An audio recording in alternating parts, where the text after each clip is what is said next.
आपको दिखाते हैं। 2022 में अगर फाइनेंशियल सेविंग्स की बात करें तो वो 25% तक बढ़ सकती हैं और ये आंकड़ा आपको ग्रो के सर्वे में सामने आता हुआ हमें दिखा है।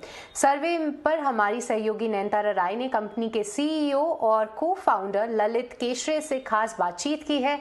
आइए सुनते हैं इसका एक अंश।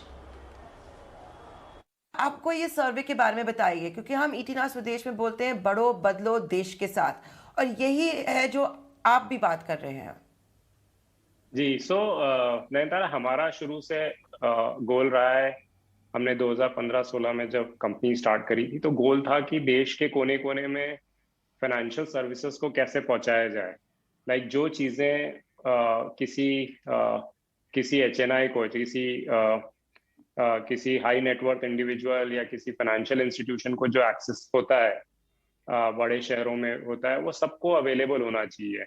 हमारा इंडिया में हम खुद मिडिल क्लास से आए हैं और वहाँ पे कैसे किसी भी ये सर्वे जो हम करते हैं ये हम करते रहते हैं बेसिकली पता लगाने के लिए कि वेयर वी आर, कहाँ पे हम स्टैंड करते हैं और कैसे ओवरऑल लॉन्ग टर्म ग्रोथ कैसी होगी और कैसे कैसे लोग फाइनेंशियल सर्विसेज, इन्वेस्टमेंट्स और इन सबको कैसे किस नज़र से देख रहे हैं। तो दैट वाज द रीजन।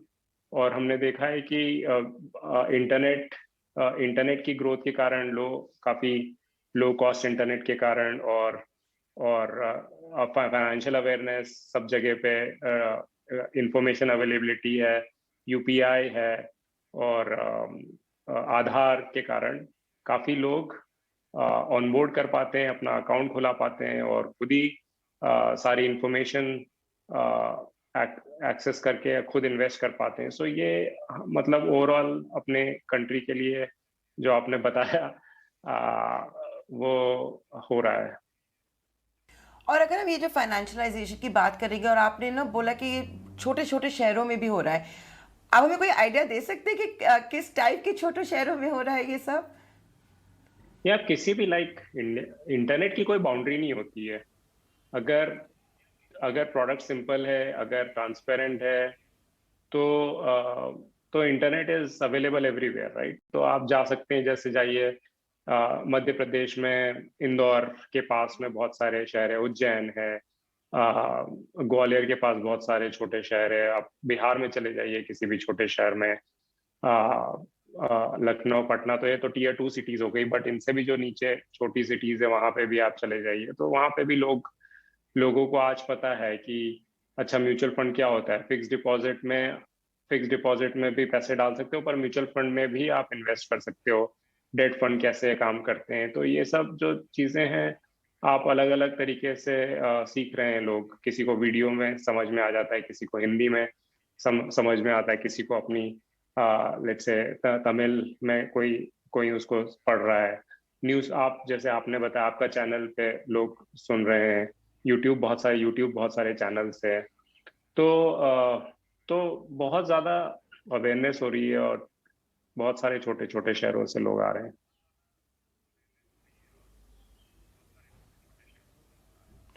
और एक और चीज़ पूछना चाहूँगी इसमें, ये नहीं पूछें क्योंकि मैं एक लेडी हूँ, बट फीमेल की अगर हम बात करें फाइनेंशियलाइजेशन, क्योंकि आपने ये सर्वे भी किया है और आपके जो कंज्यूमर्स हैं वो ज़्यादा मिलेनियल्स, जेनजी टाइप है, राइट? फर्स्ट टाइम इन्वेस्टर्स हैं।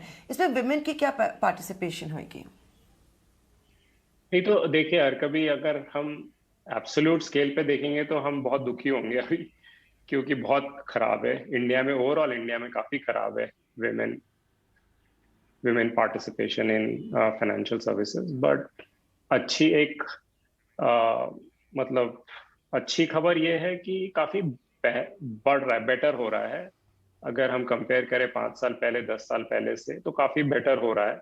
बट ओवरऑल स्केल पे और इसका रीजन ये भी है कि ओवरऑल स्केल पे विमेन पार्टिसिपेशन इन वर्कफोर्स ही कम है काफी, एम्प्लॉयमेंट में काफी कम है, एजुकेशन में काफी कम है। तो वो आपका जो इन्वेस्टिंग है वो तो एक तरह से बॉटम ऑफ द फनल है। कभी विमेन पार्टिसिपेट कर रही है, मतलब जैसे जैसे उनका पेनिट्रेशन एजुकेशन और एम्प्लॉयमेंट में बढ़ेगा वैसे इन्वेस्टिंग में भी बढ़ेगा।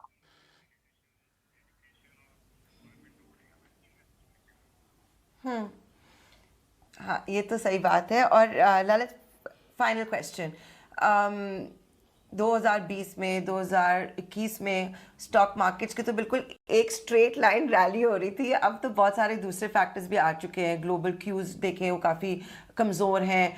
और ये जो फर्स्ट टाइम इन्वेस्टर्स, बच्चों को, यूथ को ज़्यादा स्टॉक्स से पसंद है, वो कंज्यूमर इंटरनेट स्टॉक्स हैं।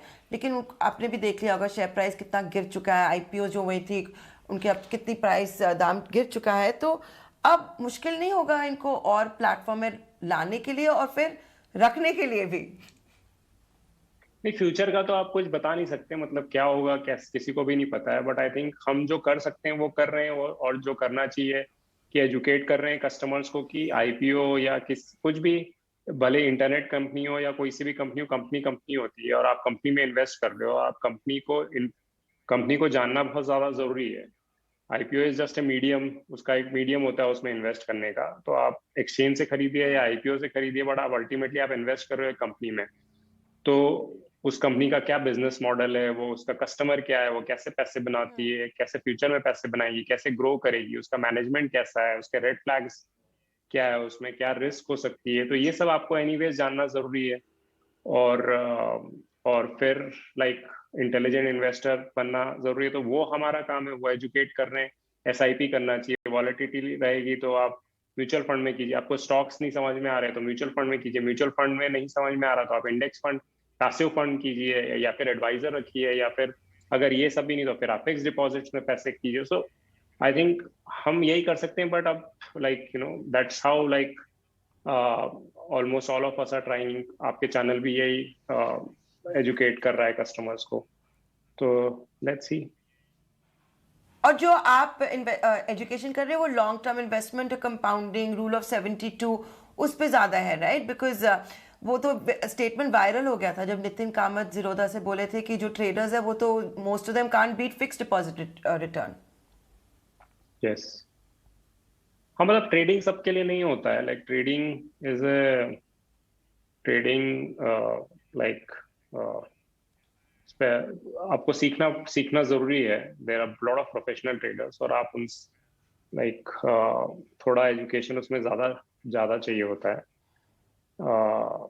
एसआईपी ज़्यादा लोगों के लिए इम्पोर्टेंट है प्रॉब्ली।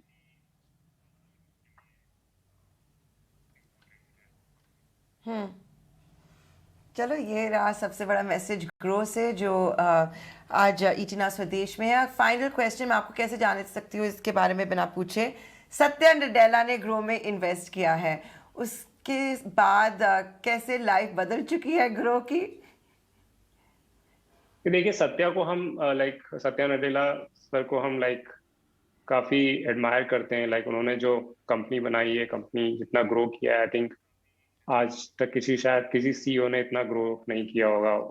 वर्ल्ड के सबसे बेस्ट सीईओ है हमारे हिसाब से। और जब हम मिले थे तो उनको ग्रो की कहानी बड़ी अच्छी लगी। तो एक्सेस इंडिया में लोगों तक फाइनेंशियल सर्विसेज पहुंचा रहे हैं। तो उनसे हम यही सीखते हैं कि कैसे कंपनी को स्केल किया जाए, ग्रो किया जाए, और इंस्पिरेशन है। ठीक है, तो ये थे, आपने सुना ग्रो के सीईओ और को फाउंडर ललित केशरे से हमारी कॉलीग नयनतारा